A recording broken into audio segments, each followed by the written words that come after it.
Ricu guys, ricu guys.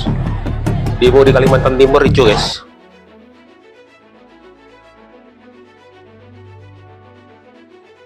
Itu katanya gubernur mau nemuin, gak jadi kah? Katanya mau nemuin kemarin tuh demo. Ingat saudara-saudara, Bapak Awang Barok itu dalam keadaan sakit. Dia bagaimana memakmurkan Kalimantan Timur ini? Pakai kursi roda, saudara-saudaraku. Dia berjuang keras untuk daerah Kaltim ini, untuk masyarakat Kaltim dan pembangunan Kaltim dari 14 gubernur Kaltim. Pak Awang Barok yang selamat. Sakit kayak turun pesawat, pakai kursi roda. Sampai beliau meninggal, dia tetap mau kerja keras untuk mensejahterakan kita semua.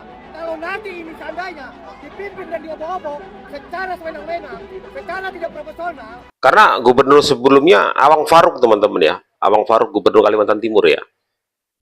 Secara mau gue berkobol kolaborasi, kongko-kongko, kita akan berontak. Nanti dengan lebih sekda ya. Loh Pak, katanya mau nemuin pendemo Pak, kok melipir-melipir Pak, kabur Pak. Kabur ke rumah dinas kayaknya teman-teman ya, karena rumah dinas itu di sekitar kantor gubernur teman-teman ya. Katanya mau nemuin pendemo katanya, kok enggak? Masa di Kalimantan Timur semalam berakhir ricuh dikarenakan mereka tidak mau membubarkan diri padahal memang sudah waktunya dibubarkan. Akhirnya pihak kepolisian dan para aksi ini sedikit terjadi ketegangan dan ricuh. Banyak sekali lemparan batu dan botol dari para pendemo dan juga polisi langsung mengambil tindak tegas. Mereka mengalirkan air, menyemprotkan Semprot gas air mata ya. Mobil water cannon yang ada memang disiapkan untuk membubarkan para massa.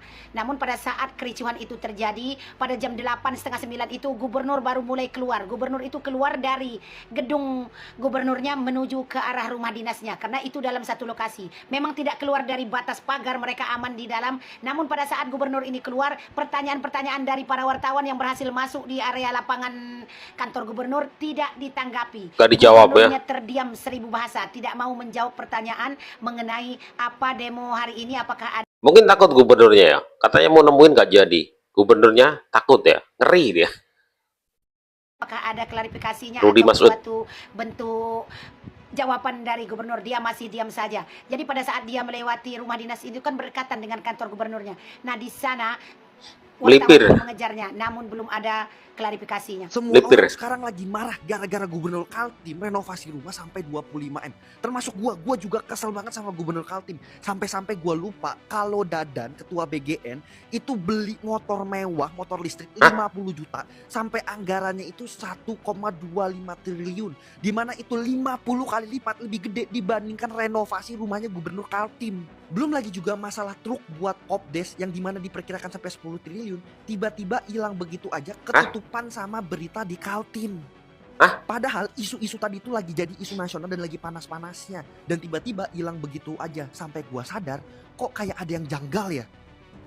Dan setelah gua riset ternyata uang 25 miliar itu digunain bukan cuman buat benerin rumah dinasnya gubernur Kaltim. Untuk tapi apa? buat banyak hal, mulai dari buat pendopo-pendopo atau ruangan meeting yang bisa nampung sampai 500 orang, buat benerin rumahnya wakil gubernur, dan berita ini gua dapetin dari Kumparan.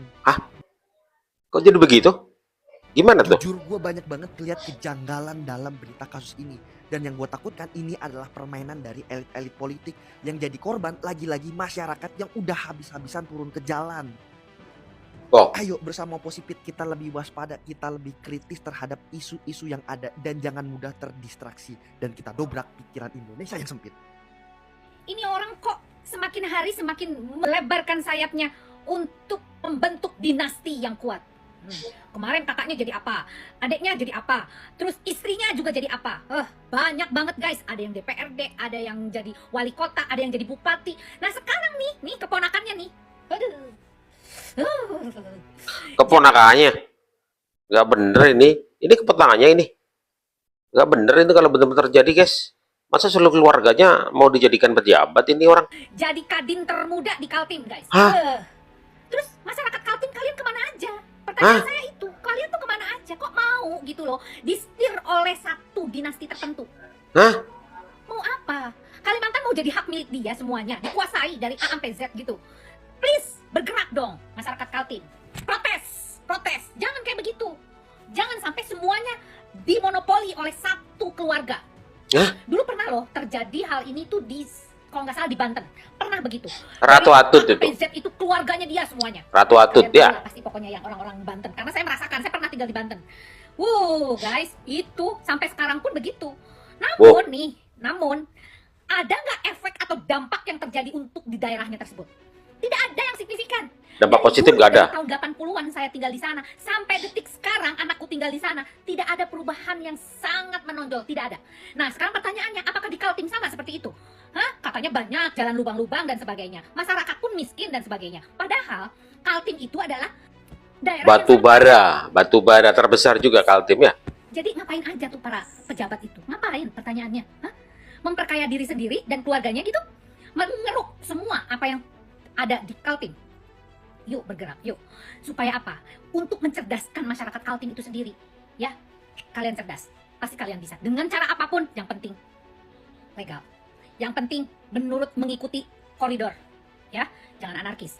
Tapi kalian harus benar-benar tegak lurus untuk memasyarakatkan masyarakat Kaltim dan mensejahterakan itu semua. Jangan mau dibunuh oleh orang. Maruk akan duit dan kekuasaan. Salam, Lita Gading. Pak Prabowo, Mendagri ini di bawah Mendagri ya. Tolong dipantau hal ini. Ya, kalau enggak saya yang akan mengusut semuanya. Salam, Lita Gading. Ciriin, ini gue. Ribuan masyarakat di Kalimantan Timur tumpel blek. Warga biasa, mahasiswa jadi satu. Ribuan orang ini punya kepentingan yang sama, memprotes tingkah pola Gubernur Kalimantan Timur. Jadi sebenarnya wajar teman-teman apa yang dilakukan oleh masyarakat Kalimantan Timur dengan sepak terjang yang dilakukan oleh Gubernur Rudy Masud teman-teman. Bagaimana dengan istrinya yang wah glamor. Kemudian dari ada kerabat-kerabat saudaranya yang masuk dalam pemerintahan begitu, terus ada anggaran-anggaran tertentu yang wah sangat membagongkan guys. Jadi wajar masyarakat itu melakukan hal seperti itu karena menuntut transparansi teman-teman ya, transparansi anggaran dan lain sebagainya, karena memang sudah sangat meresahkan dari awal gitu. Mereka jengah lihat anggaran mobil dinas 8,5 miliar. Mereka juga marah anggaran renovasi rumah dinas 25 miliar.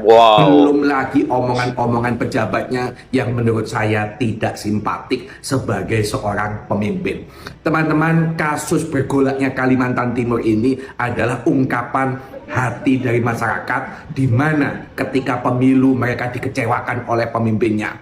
Pada saat pemilu dibutuhkan hanya suara. Pada saat pilkada ngasih duit, setelah menang lupa dengan janji-janjinya. Bupati, wali kota se-Indonesia, gubernur se-Indonesia belajar dari kasus Bandung, Deddy Mulyadi, seorang pemimpin yang baik maka dicintai oleh masyarakatnya. Belajar dari Kalimantan Timur, pemimpin yang tidak baik, pemimpin yang arogan, pemimpin yang suka menghambur-hamburkan duit anggaran APBD maka dimusuhi oleh masyarakatnya.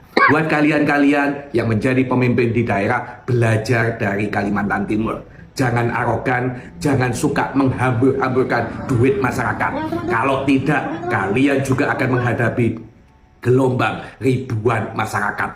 Jadi ini jadi sebuah pembelajaran teman-teman bagi kepala-kepala daerah yang lain, baik itu bupati, gubernur, bahwa amanah itu harus dilaksanakan dengan sebenar-benarnya. Ingat, pemimpin adalah pelayan. Jadi jangan tonjolkan seorang pemimpin itu tentang hedonisme, tentang uang dan bahkan menyangkut keluarga dan lain sebagainya. Tentu saja masyarakat akan curiga, iya kan? Bagaimana transparansi, bagaimana penggunaan kekuasaan tersebut dilakukan untuk apa dan lain sebagainya. Jadi masyarakat sudah sangat jengah, masyarakat Kalimantan Timur ya. Jadi inilah puncak dari gunung es yang sebelumnya semakin menembuk kemudian meledak. Inilah yang terjadi teman-teman. Bagaimana kelanjutannya ke depan kita lihat nanti, kita akan pantau sama-sama teman-teman. Jangan lupa like, komen, dan subscribe Bang Kendil teman-teman untuk update informasi-informasi daerah lokal dan lain sebagainya.